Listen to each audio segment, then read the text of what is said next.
Sí, sí, cuando quiera. Buenas tardes, bienvenidos.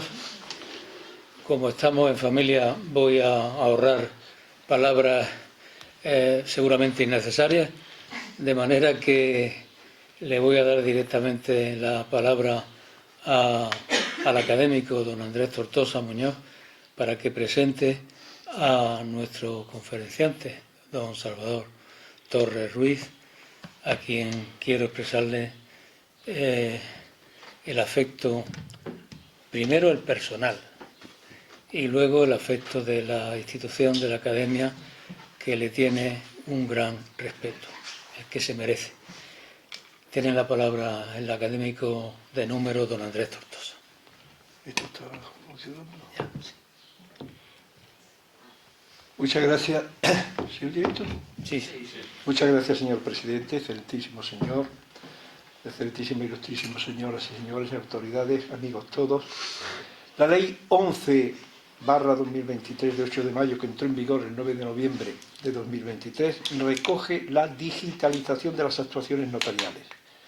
Termina así un proceso de más de 6 años de gestación de la directiva ad hoc, que llevó personalmente a nuestro compañero José Ángel Martínez Sanchís, presidente del Consejo General del Notariado, a pedir del Centro Tecnológico del Notariado la creación de un procedimiento para el otorgamiento electrónico de la escritura pública. Un año después, el notariado alemán se sumó a esta iniciativa y ese encuentro entre el notariado español y el alemán propició que el Consejo del Notariado de la Unión Europea asumiera su planteamiento apostando por la seguridad jurídica, el consentimiento informado y evitar, por ejemplo, la utilización fraudulenta de constituir una sociedad en aras del blanqueo de capitales o la financiación del terrorismo. Llegamos, por tanto, al protocolo electrónico del que se hace alusión en la ley del notariado recientemente modificada. El otorgamiento telemático, regulado en el nuevo artículo 17 ter de la ley del notariado y basado en el empleo de la videoconferencia a través de la sede electrónica notarial, no queda limitado a la formalización de las actuaciones societarias, inicialmente previstas en la directiva, sino que se extiende a otros supuestos, siendo posible que los otorgantes opten por la vía presencial o la telemática. En cualquier caso, la comparecencia de las partes, con independencia de la forma en que se realice, deberá contar con las garantías institucionales que toda actuación notarial supone, asegurándose que el otorgamiento telemático cuenta con los mismos requisitos que el realizado de forma presencial. Cuestiones todas del mayor interés y que demandan investigar en el concepto de protocolo y su ampliación al libro Registro de Operaciones Mercantiles. Su origen semántico y evolución histórica, antecedente inmediato del protocolo electrónico, con la creación del documento público electrónico y la utilización de la firma electrónica por notarios y registradores. Su perfil único o binario, si hay un protocolo o hay dos.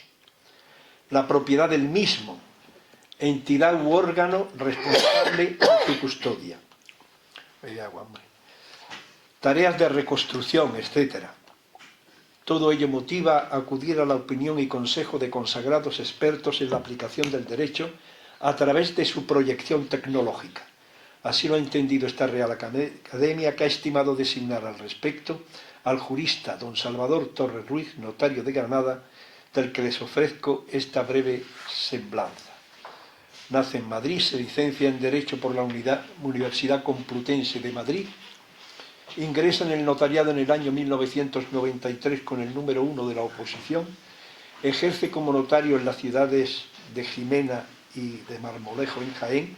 Y en el año 2004, tras conseguir plaza de primera clase en las oposiciones entre notarios, toma posesión como notario de Granada, ciudad en la que actualmente ejerce.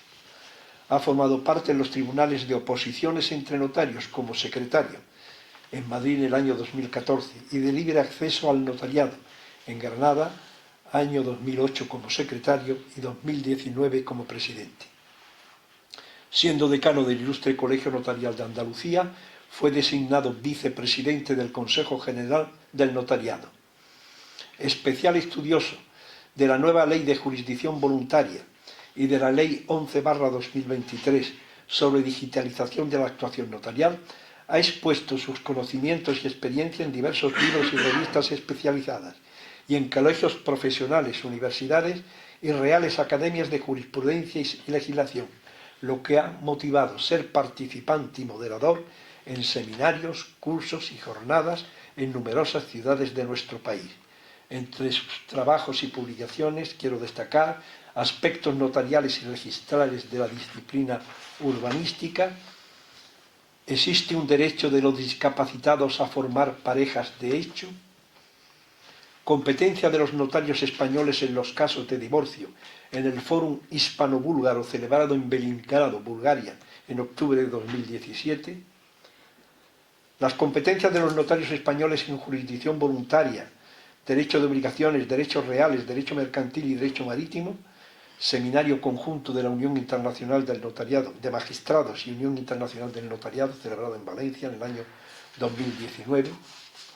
Intervinientes en el proceso Segunda Oportunidad, Jornada Consumidor e Insolvencias Post-COVID, Grupo Derecho, en el Ilustre Colegio de Abogados de Granada, en el año 2020.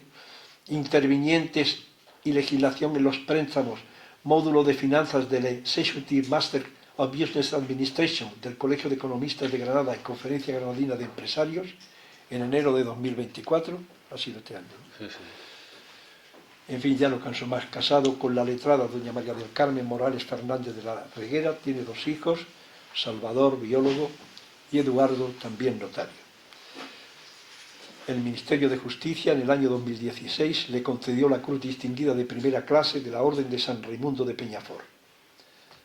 Nada más, señor presidente, a quien esto conceda la palabra al señor Concepciante. Muchísimas gracias. Pues siguiendo el protocolo del acto y la indicación del presentador, tiene la palabra el señor Torres Ruiz, conferenciante. Bueno, muchas gracias, excelentísimo director de la Real Academia de Jurisprudencia y Legislación de Granada, ilustrísimos señores académicos. Muchas gracias, Andrés, por tus cariñosas palabras, como siempre un poco exageradas, pero, en fin, siempre agradables de oír. Con mucho gusto lo digo. Bueno, mi ponencia o mi conferencia va a versar sobre el protocolo electrónico. Cuando hablo de protocolo electrónico no me voy a referir a grandes teorías, me voy a ir a lo que es la práctica, es decir, qué ha hecho o qué novedades ha introducido en la labor notarial esta ley, la citada por Andrés, la Ley 11/2023 de 8 de mayo, que es una ley de contenido heterogéneo, de esa que habla de muchas cosas, como nos tiene acostumbrados últimamente el legislador, por desgracia, pero que en la parte que nos afecta, pues intenta adaptar las directivas de la Unión Europea en materia de digitalización de actuaciones notariales y registrales. Pues bien, para centrar el tema, lo primero que hay que ver es qué es un protocolo. El artículo 17.1 de la Ley del Notariado de 28 de mayo de 1862 dice que se entiende por protocolo la colección ordenada de las escrituras matrices autorizadas durante un año y, bueno, que se formalizará en 1 o más tomos, encuadernados, foliados, etc. Desde 1862, y aunque ha habido muchas reformas, no se ha tocado el texto del artículo. Lo completa el artículo 272 del Reglamento Notarial, que vuelve a reiterar que el protocolo notarial comprende los instrumentos públicos y demás documentos incorporados al mismo cada año, desde el 1 de enero al 31 de diciembre. Y también desde 1862 se mantiene sin cambios, en el mismo artículo 17.1 de la Ley del Notariado, la definición, el concepto de matriz, que dice que es escritura matriz la original que el notario ha de redactar sobre el contrato o acto sometido a su autorización, firmada por los otorgantes, por los testigos instrumentales o de conocimiento en su caso, y firmada y signada por el propio notario. Como vemos, esta permanencia de los conceptos pues viene a decir que por muchas novedades que se hayan ido introduciendo, lo que es la esencia de la función notarial pues no ha variado, sigue siendo la misma. Dentro del protocolo, pues hoy, en un sentido global o amplio, incluiríamos ese libro registro de operaciones mercantiles, que aunque técnicamente no es protocolo, pero que su estructura es semejante, donde se ordenan, se reúnen la colección numerada y ordenada por fechas de las pólizas que se intervienen en cada año. Bueno, para comprender qué ha hecho la reforma, tengo que hacer una brevísima referencia a la evolución histórica de las formas de conservación de estos documentos notariales. Me voy a centrar a partir del surgimiento del notariado moderno en el siglo XIII, dejando de lado pues, antecedentes romanos o altomedievales.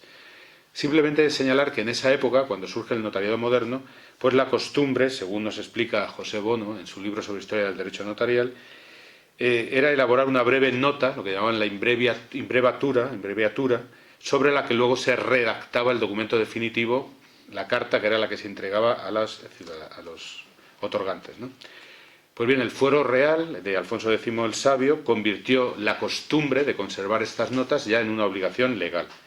Ya lo había hecho antes Jaime I para Valencia, en los fueros que dio a la ciudad de Valencia después de la conquista, exigiendo que las notas se extendieran en un libro o cuaderno de notas. En Castilla, el espéculo y sobre todo las partidas, en la misma línea, establecieron que las notas se extendieran en un libro o registro por orden cronológico. Pues bien, estas notas son el antecedente del protocolo, pasando, según señala Rodríguez Adrados, de un sistema triinstrumental a un sistema biinstrumental. Me explico. La que establecieron las partidas era que se redactara la nota, que la nota se conservara y que luego sobre esa nota se redactaba la carta que se entregaba a los interesados, que es lo que hoy diríamos la escritura, ¿no? En cambio, el sistema triinstrumental, que venía de Italia, del derecho común, se siguió utilizando en la Corona de Aragón. Allí se redactaba primero una nota, luego en un libro se hacía un alargamiento de la nota y luego sobre ese alargamiento ya más extenso se redactaba la carta.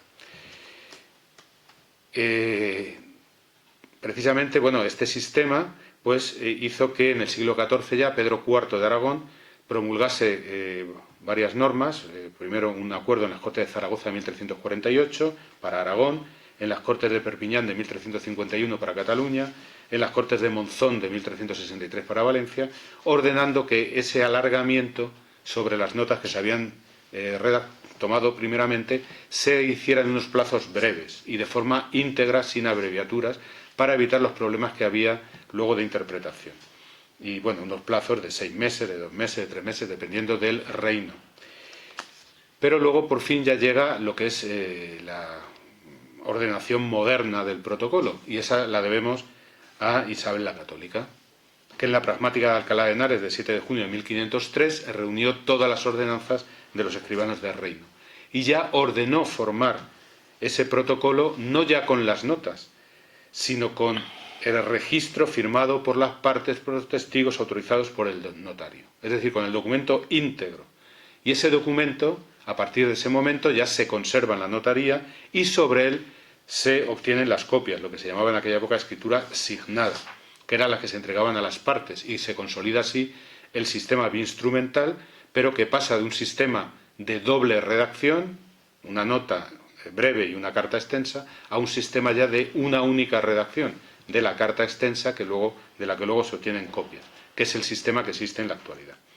Pues bien, esta pragmática de Alcalá se aplicó lógicamente en toda Castilla, también se aplicó a las Indias, no solamente porque se extendió allí el derecho castellano, sino porque las propias leyes de India recogieron el contenido de la pragmática, y también en Navarra desde 1527, puesto que la ordenanza quinta, a petición de las Cortes y por mandato de Carlos I, recogió casi literalmente los 2 primeros capítulos de la pragmática de Alcalá.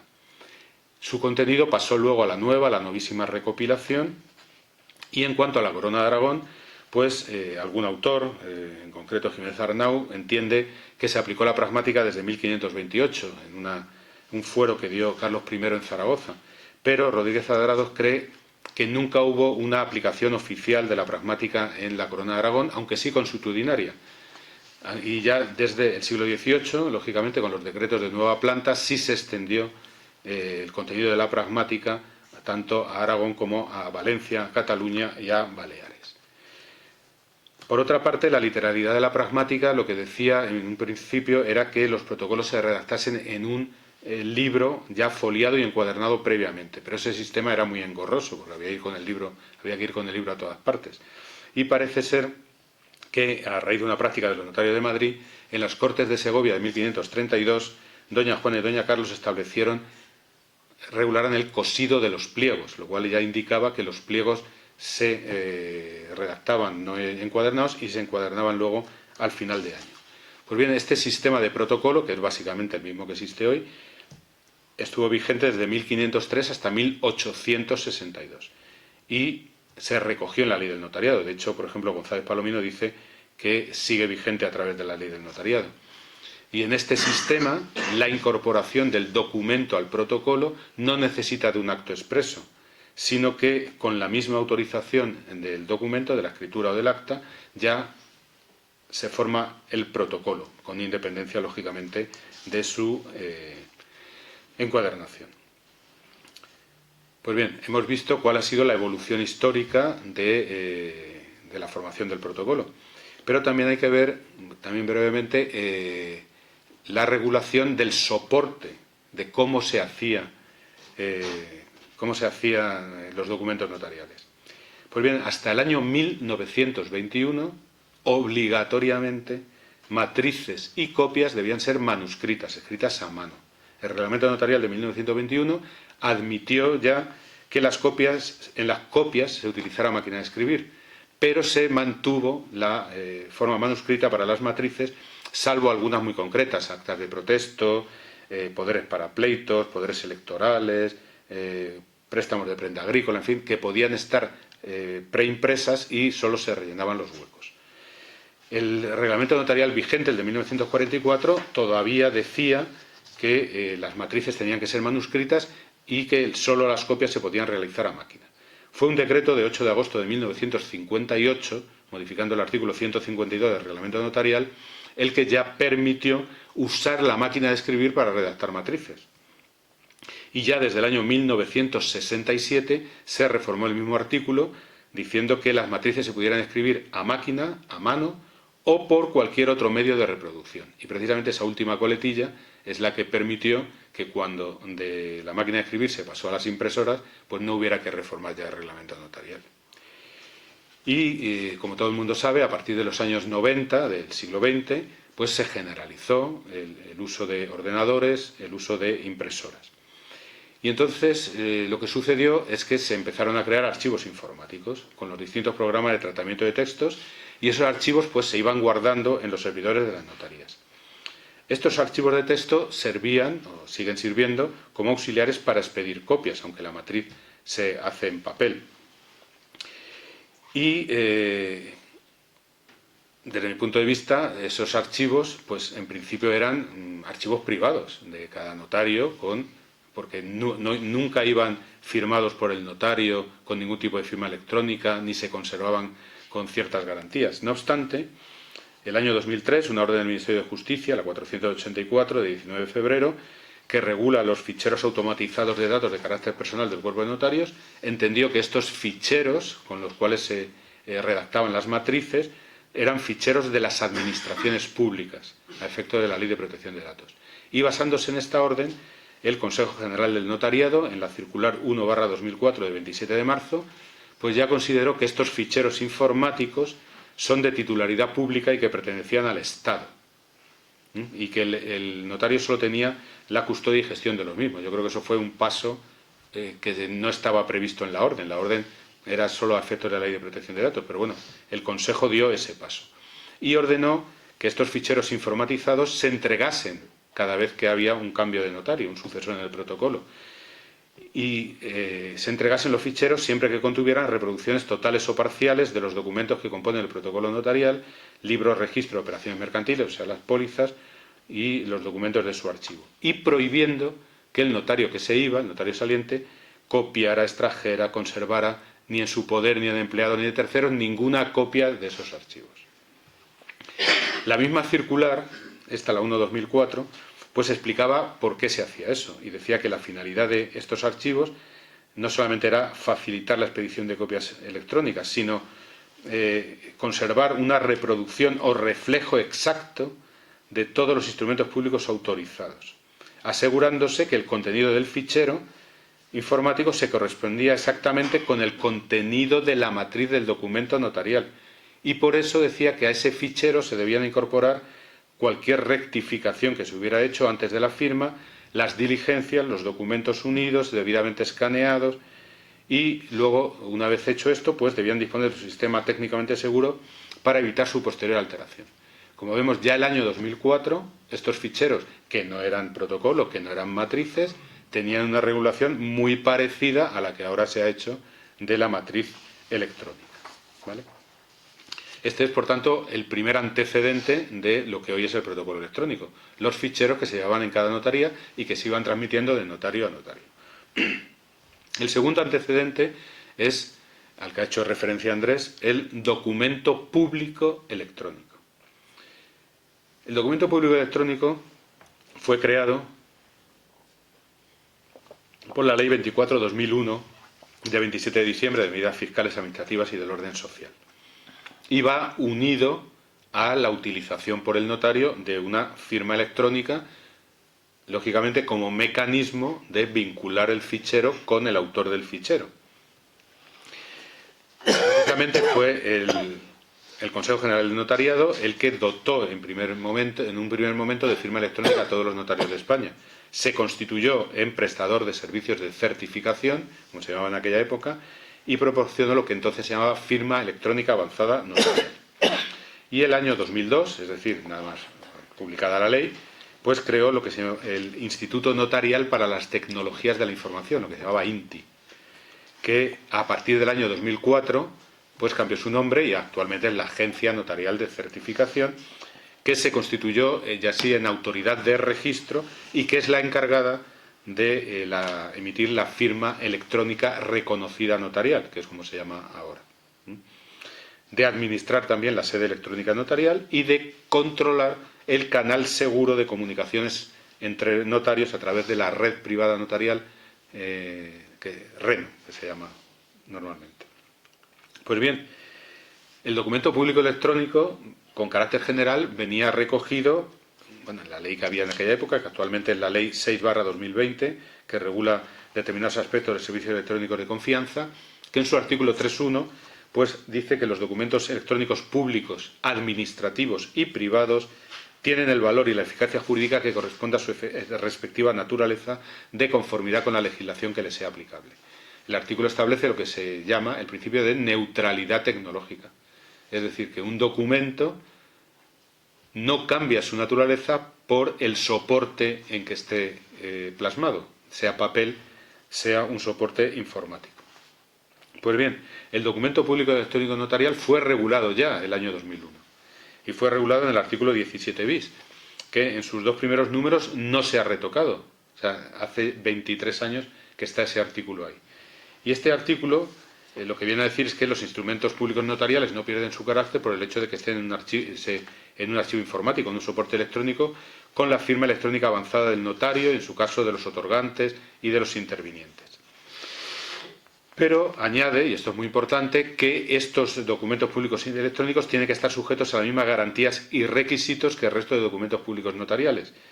En consecuencia, el notario debe dar fe de la identidad de los otorgantes, de que tienen capacidad de legitimación, de que el consentimiento ha sido libremente prestado y de que el otorgamiento se adecúa a la legalidad y a la voluntad debidamente informada de los otorgantes en ese archivo electrónico. Y además dice que estos documentos públicos electrónicos gozan de fe pública y su contenido se presume veraz e íntegro, igual que los redactados en papel. Pues bien, ya teníamos el documento público electrónico en el año 2001, pero esa misma ley 24/2001 introdujo una disposición transitoria 11ª en la ley del notariado diciendo que hasta que los avances tecnológicos lo hicieran posible, que redactar un documento notarial y se conserve en soporte electrónico, pues no se aplicaba, solo se aplicaba a las copias. ¿Y eso por qué? Pues porque se vio también en aquella época que no estaban todavía desarrollados los sistemas de conservación y porque lo importante era que la copia es lo que circulase en forma electrónica. Por tanto, desde el 1 de enero de 2002, que es cuando entró en vigor la ley de 24/2001, pues solo han existido copias autorizadas electrónicas, no ha existido una matriz electrónica.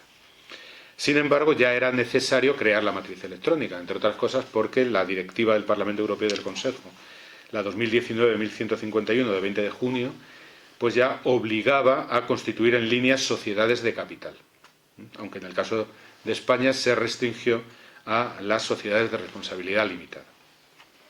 Y el Consejo General del Notariado, aprovechando esto y aprovechando también pues, las restricciones a la movilidad de las personas por la pandemia del COVID, pues propuso al Ministerio de Justicia el 11 de abril del año 2020 una serie de medidas. Entre ellas, la posibilidad de otorgar mediante videoconferencia, a través de la sede electrónica notarial, pólizas mercantiles, constitución de sociedades, actos societarios que no contuvieran entregas en especie, revocaciones de poderes, poderes de representación procesal o ante la Administración Pública, poderes especiales, requerimientos para actas, testimonio de legitimación de firmas, testamentos en tiempo de epidemia, cancelaciones de hipoteca, etc.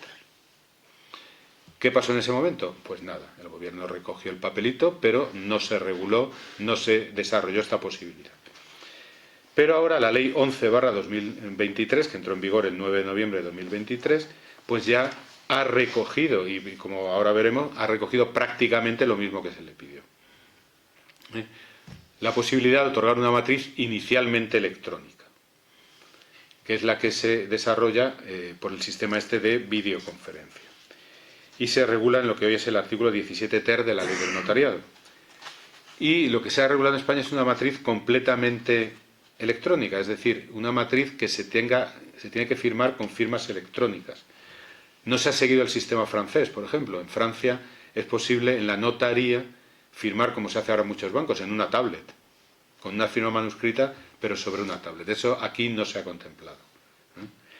Pues bien, este artículo 17.3 ter de la Ley del Notariado admite el sistema de mediante videoconferencia para las pólizas mercantiles, estableciendo además que en estas pólizas ya no tiene que firmar el banco, porque se entiende que cuando el banco cuelga la póliza en la plataforma, pues está prestando su consentimiento al negocio, salvo que la propia póliza diga otra cosa.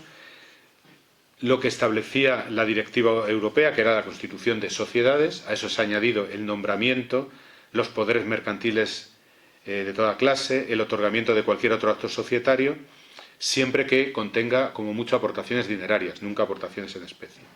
Y esto se ha desarrollado luego en el artículo 22 bis de la Ley de Sociedades de Capital, pero que bueno, no voy a desarrollar porque ya excedería del ámbito de esta conferencia. También se pueden otorgar por videoconferencia los poderes de representación procesal o para actuar ante administraciones públicas, los poderes electorales, los poderes para actos concretos, pero no los poderes generales o preventivos, porque se entiende que en ellos pues la interacción con la persona es mucho más importante. También se puede hacer por videoconferencia la revocación de poderes, y dice aquí la ley, excepto los generales preventivos. Yo creo que es un error, una errata, porque no tiene sentido que no se puedan revocar los generales preventivos y sí los generales que no sean preventivos, los preventivos que no sean generales. Tiene que estar en coordinación con el párrafo anterior que habla de generales o preventivos.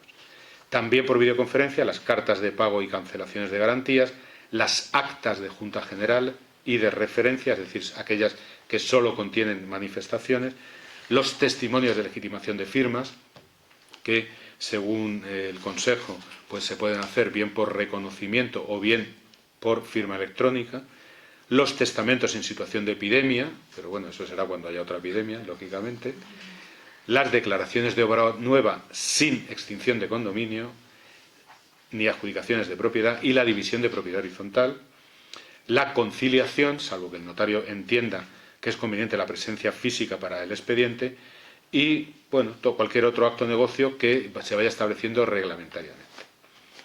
Pues bien, ¿cómo se hace la videoconferencia? El otorgante accede a lo que se llama la sede electrónica notarial, que hoy portal notarial del ciudadano, con sus sistemas de identificación electrónica. El notario tiene que exhibir el documento que se va a firmar, que es un archivo informático, y que se leerá en la pantalla del ordenador, sin perjuicio de que el notario también asesore o lo lea. Si no tiene firma electrónica el otorgante, se le dota de firma electrónica. Y luego lo que sí es muy importante es que se establece que el notario tiene que denegar esta intervención de autorización si no concurre en los presupuestos de la ley del notariado, que ya hemos visto, que ya lo preveía desde 2001, que el notario tiene que comprobar que la identidad, la capacidad, la legitimación, si en algún momento ve que por videoconferencia o tiene dudas, pues negará la autorización y exigirá que vengan directamente al despacho. No obstante, en el sistema se ha previsto una serie de auxilios. La exhibición del DNI, que inmediatamente capta una cámara y que en un entorno controlado el programa analiza la imagen, está en conexión con la base de datos de la policía para ver la probabilidad de que el DNI sea falso, en fin, tiene unos sistemas de seguridad. Además, la sede electrónica notarial la controla el propio notariado. Es un entorno seguro, no es un entorno abierto como podría ser una conferencia por Zoom o por cualquier canal de estos, ¿no? Pero, no obstante, si a pesar de todo, y sobre todo en materia de constitución de sociedades, no se pueden cumplir los requisitos exigidos por la ley de blanqueo de capitales, pues el notario tendrá que negar la videoconferencia y exigir la presencia. Esto ha llevado a que, por ejemplo, en países como Alemania, donde se instauró también el sistema de videoconferencia, pues se esté utilizando muy poco, porque, claro, toda la normativa de blanqueo de capitales es muy complicado hacerla por videoconferencia con una persona, y más con documentos de identidad extranjeros, pasaportes extranjeros, etcétera. Y finalmente, si se autoriza la videoconferencia, pues el notario autoriza el documento ya con su firma electrónica cualificada. Como vemos, el sistema, ya hemos visto el elenco de actos que se pueden hacer por videoconferencia, está pensado sobre todo para actos unilaterales. No obstante, no impide que sean actos plurilaterales, o con varias personas, como la constitución de sociedades. En estos casos, yo creo que si el sistema está preparado, no hay ningún inconveniente en que haya personas en distintos sitios, todas conectadas por videoconferencia. Incluso podría haber personas en presencia del notario y personas por videoconferencia en otro lugar, siempre y cuando todo se firme con firma electrónica. Lo que no se admite es que se mezclen las firmas manuscritas y las firmas electrónicas. Pues bien, como vemos, existe con este sistema, o puede existir ya, una matriz electrónica, que es un archivo informático firmado por las partes y firmado por el notario con su firma electrónica. Y entonces, pues cuando hablamos de protocolo electrónico, podríamos entender que es el formado por estas matrices electrónicas, que eso hubiera sido una posibilidad, ¿no? Crear dos tipos de protocolo, el protocolo en papel, el protocolo electrónico. También se podía haber creado un único protocolo donde coexistieran dos tipos de formatos, el electrónico y el formato en papel. Pero el legislador no ha querido eso. El legislador ha querido que exista un protocolo, podemos decir mixto, es decir, un protocolo donde todas las matrices estén en un doble soporte. Soporte en papel, soporte electrónico. El número 2 del artículo 17 de la ley de notariado pues dice que las matrices de los instrumentos públicos tendrán igualmente reflejo informático en el correspondiente protocolo electrónico bajo la fe del notario. Y que la incorporación al protocolo electrónico o al libro registro electrónico en caso de pólizas se producirá en cada caso con la autorización o con la intervención de la escritura pública o póliza, de lo que se dejará constancia mediante diligencia en la matriz en papel expresiva de su traslado informático. Como vemos, se recoge la idea de que ya se decía antiguamente, como antes he dicho, de que no es necesario un acto formal de incorporación al protocolo. La sola autorización del documento implica la incorporación, la conversión de ese documento en protocolo. Y así se produce aquí también, es automático, aunque luego el traslado físico del archivo se realice en un momento posterior, como veremos. Por tanto, a la matriz en papel le corresponde un reflejo electrónico y, lógicamente, aunque no se diga expresamente en la ley, a esa matriz electrónica otorgada por videoconferencia le corresponde un reflejo en papel. Hay que imprimir el documento. ¿Por qué se ha hecho esto? Pues por una simple razón de prudencia. Todos sabemos, y ahí está el archivo, por ejemplo, en el Colegio Notarial, que los protocolos en papel existen desde hace 500, 700 años y se pueden seguir leyendo y se pueden seguir manejando. Y todavía no sabemos qué va a pasar con los archivos informáticos, porque formatos que ahora son legibles, a lo mejor dentro de unos años no serán legibles, o habrá que ir cambiando de soporte, sin perjuicio de todos los problemas que tienen los ciberataques que han entrado en el Pentágono, en la base de datos del gobierno, de Hacienda, en todos sitios. Entonces, era muy arriesgado dejar solo un protocolo informático con el peligro de que se pudiera deteriorar o de que dentro de 100 años no se pudiera leer. Entonces, se ha preferido, por ahora, conservar el doble formato. Pues bien, este protocolo electrónico, ¿cuáles son sus principales características? Por un lado, contiene verdaderas matrices. Como ya he dicho, el archivo informático es una auténtica matriz en papel. Contiene el mismo texto que el documento en papel, incluidos los documentos unidos que van escaneados. No es una copia de la matriz, sino que es matriz en sí misma. Es una única matriz con un doble soporte físico. Uno en papel, otro electrónico. El artículo 17.2 de la Ley de Notariado dice claramente que los instrumentos incorporados al protocolo electrónico se considerarán a sí mismos originales o matrices. Pues bien, es la firma, la autorización del notario, la que convierte en matriz tanto al documento en papel como al documento electrónico.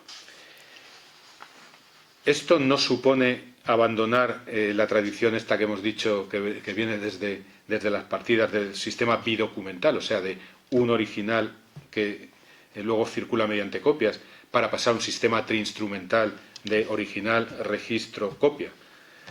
Es cierto que el artículo 17.2 dice que los documentos incorporados al protocolo electrónico se consideran originales.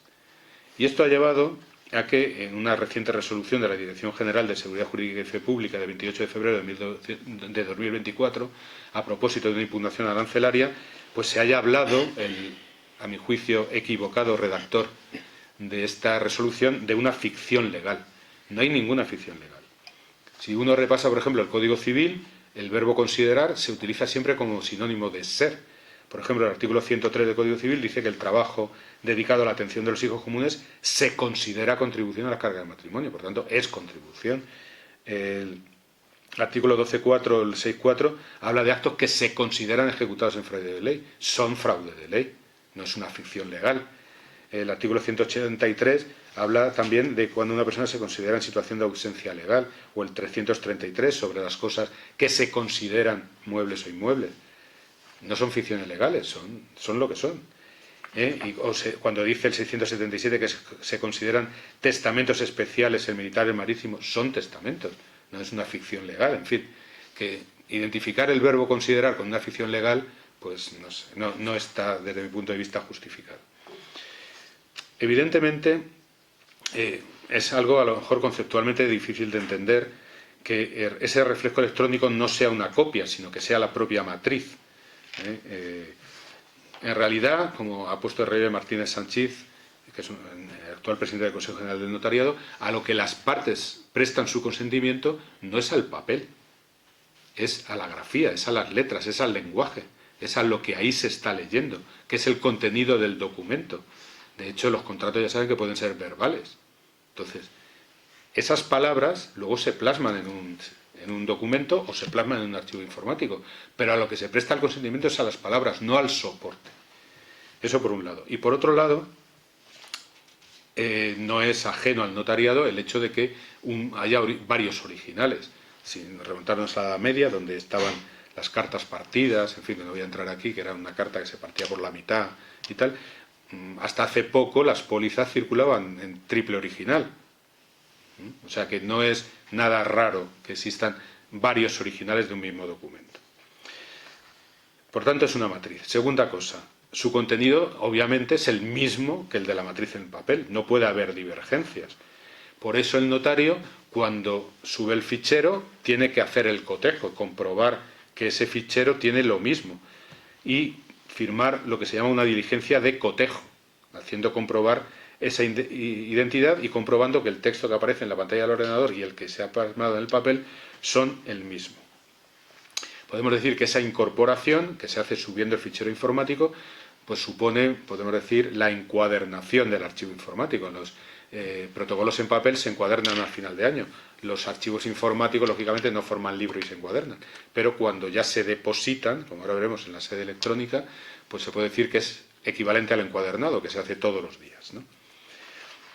Sin embargo, puede que haya errores humanos y que puede que haya divergencias entre la matriz en papel y la matriz electrónica. Por eso el artículo 17.2 dice que en caso de contradicción prevalece el contenido de la matriz en papel. Lógicamente, esto está pensado para las matrices normales en papel. Cuando el original se haya hecho por videoconferencia, yo creo que lo que prevalece, lógicamente, es el archivo informático. No puede prevalecer que es lo que las partes han leído y han tenido delante, ¿no? Este precepto, además, el 17.2, es una prueba de que es una matriz original. Si fuera una copia, bastaría con el 1220 del Código Civil, que dice que si hay alguna variante entre la matriz y la copia, se está el contenido de la matriz. Aquí no es entre matriz y copia, aquí es entre dos soportes de la misma matriz. Bueno, por otro lado, si es matriz, tercera característica, tiene el mismo valor que la matriz en papel. Por tanto, goza de las presunciones de legalidad, veracidad, fuerza ejecutiva, inscribibilidad en los registros públicos, etc. Por tanto, lo que se hace con esto es que esos archivos informáticos que desde el año 2001 hemos visto que se conservaban en las notarías y que se consideraban ficheros administrativos, suben un peldaño. Una vez se incorporan al protocolo electrónico, ya no son meros ficheros administrativos, ya pasan a ser documentos públicos. Como consecuencia de ello, pasan, igual que pasa con las matrices en papel, a ser propiedad del Estado. El artículo 36 de la Ley del Notariado ya estableció que los protocolos pertenecen al Estado y que los notarios los conservamos como archiveros.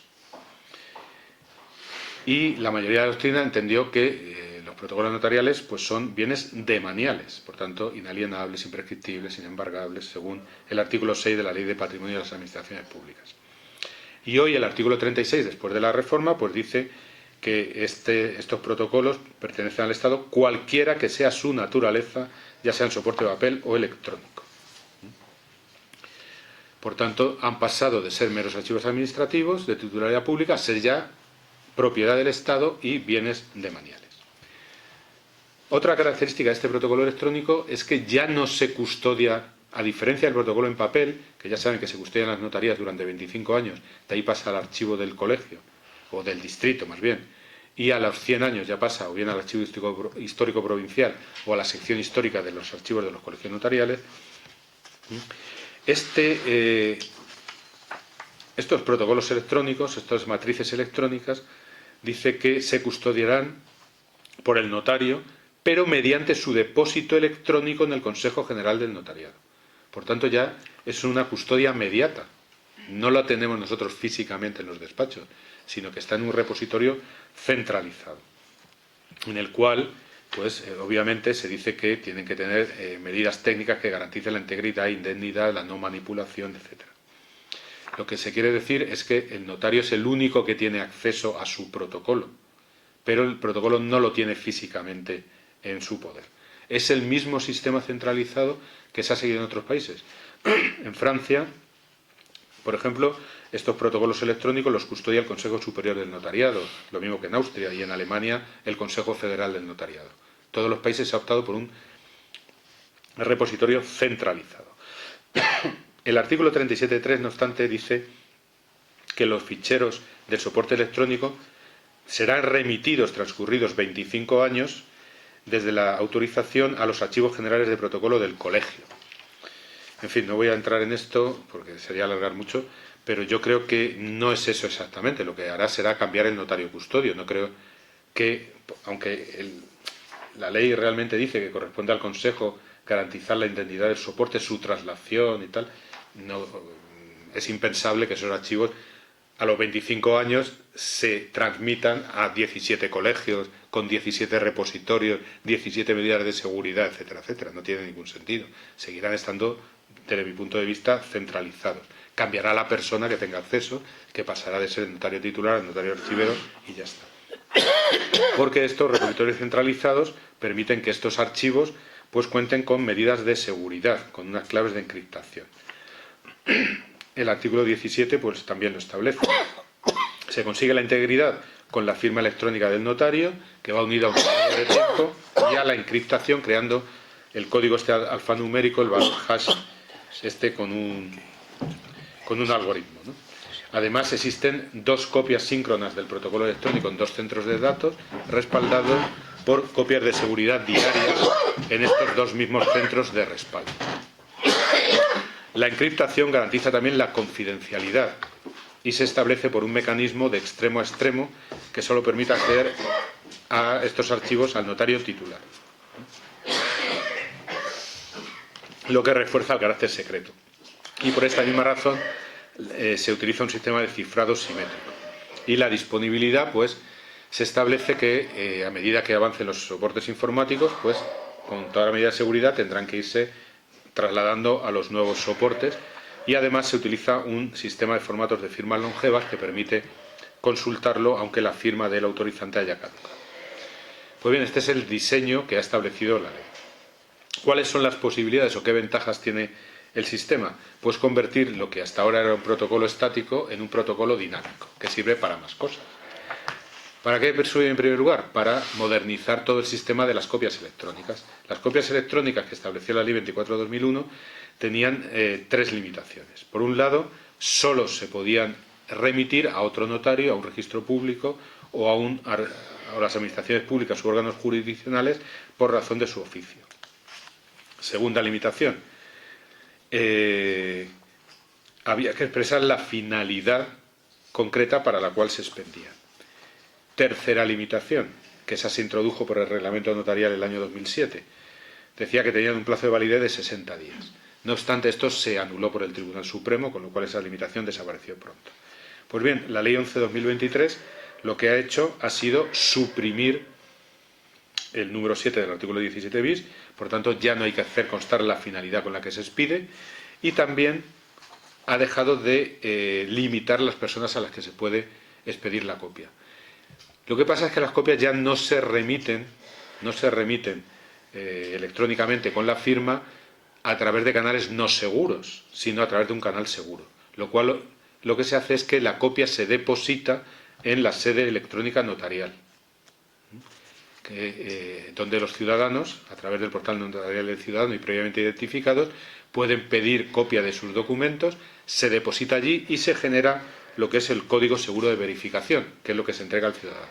Con lo cual, para tener acceso a una copia de un documento público ya no hay que ir con la carpetilla y ir enseñando la copia. Basta con que entregues el código, se entra con el código seguro de verificación y se lee la copia, y a toda la persona a la que le quieras enseñar o que tenga necesidad de ver esa escritura, pues con ese código lo puede ver. Incluso se ha previsto que personas a las que no se ha entregado el código puedan tener acceso al mismo. Eso ya queda, hay que pedirlo al notario y el notario valora. ¿Quiénes tienen derecho a obtener ese CSV? Evidentemente los otorgantes, y también cualquier persona que acredite al notario tener interés legítimo. Porque la ley ha diseñado el sistema de manera que cada vez que una persona pide una copia del mismo documento, no se van colgando varias copias, sino que hay una sola copia a la que se tiene acceso. Pues no tendría sentido que en esa sede electrónica hubiera varias copias del mismo documento. Además, se permite que cualquier persona pueda solicitar del Consejo General del Notariado que a través del índice único informatizado identifique todos los documentos que ha firmado, con el fin de pedir luego la copia. Porque ya saben que desde que se crearon los archivos informáticos existe un índice único informatizado a cargo del Consejo donde viene la relación de todos los documentos autorizados en todas las notarías de España. Y una persona puede saber todo lo que se ha firmado en cualquier notaría de España para luego pedir la copia si tiene derecho a ello. No obstante, bueno, junto a estas copias autorizadas electrónicas van a seguir existiendo las que se envían a los registros o de notario a notario, en fin, esto, el otro canal va a seguir existiendo, porque no se han derogado los números 5 y 6 del artículo 17 que hablan del traslado, y por tanto parece que se van a poder seguir trasladando, pero son solo esas, no las del portal del ciudadano. Además, en el portal del ciudadano se pueden colgar copias electrónicas incluso de documentos anteriores a la entrada en vigor de la Ley 11/2023. Lo que pasa es que estas copias no van a ser dinámicas, y me explico.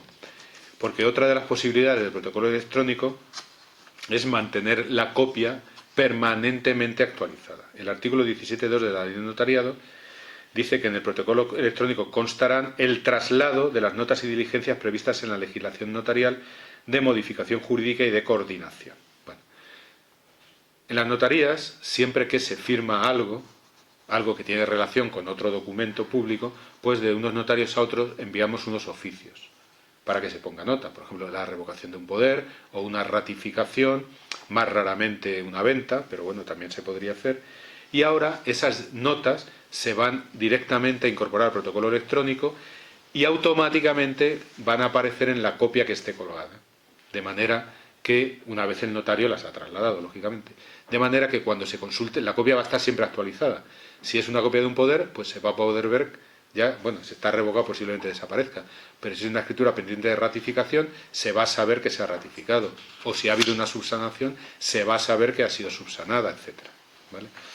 Son lo que se llama notas de modificación jurídica y de coordinación.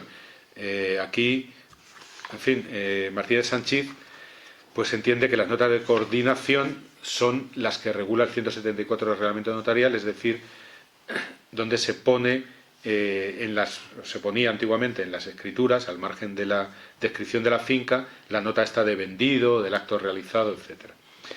Y las notas de modificación las pone en relación con el artículo 1219 del Código Civil, que son las hechas para desvirtuar otra escritura anterior entre los mismos interesados, y que el artículo 178 del reglamento notarial pues la restringe a aquellas escrituras por las cuales se cancela, rescinda, modifiquen, revoquen, anulen o queden sin efecto otras anteriores, ¿vale? Luego, otra ventaja del protocolo electrónico es que va a servir para ayudar a reconstruir las matrices destruidas. Antiguamente, bueno, hasta ahora, cuando una matriz se destruía por una inundación, por un incendio o porque se perdía, para reconstruirlo había que partir de copias ya expedidas, testimonios, otros documentos. Bueno, se dudaba si esos archivos informáticos se podían o no utilizar, etc. Hoy el artículo 17.2 dice muy claramente que una matriz en papel que haya sido extraviada o sustraída será reconstituida mediante nuevo traslado desde el protocolo electrónico en papel notarial, incluyendo todas las notas o diligencias. Lógicamente, si tenemos la matriz en papel y electrónica, es muy fácil, si se destruye una, copiarlo de la otra. Evidentemente, esto solo para las matrices autorizadas a partir del 9 de noviembre de 2023. Las anteriores, lógicamente, no tienen ese reflejo. Bueno, ya termino.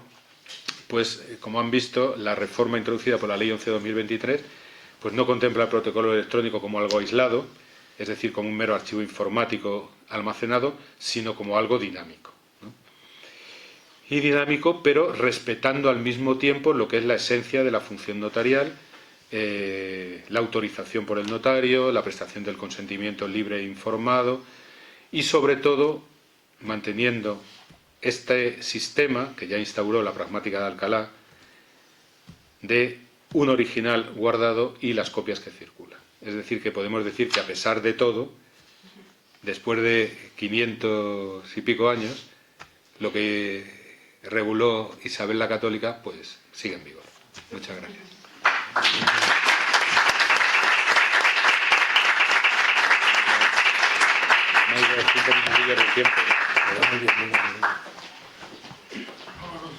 Señor presidente, que es el hombre, las colas del COVID. Quedo aquí. Simplemente, si ya está esto terminado. Muchísimas gracias y enhorabuena, Salvador. Perdón por el espectáculo, no estaba previsto en el programa, de manera que además no quiero hacer uso demasiado de mi maltrecha garganta. No sé si alguna de las personas aquí presentes quiere intervenir haciendo alguna observación, alguna pregunta. Y si es que sí, pues adelante. Y si fuera que no, que me da la impresión que no hay, pues nada, darle las gracias a nuestro querido Salvador y felicitarlo por su excelente intervención. Veré la parte final en la grabación que colgaremos en la página web, porque me la he perdido. Y nada, aquí tienes tu casa, si quieras venir. como recuerdo de este acto, te entregamos esta modestísima medalla de la Academia, sí. bronce con... Muy bonita. La colocaré en lugar bien visible, allí en el despacho, para que se sepa que estaba aquí. frente al soporte del protocolo electrónico. Muchísimas gracias.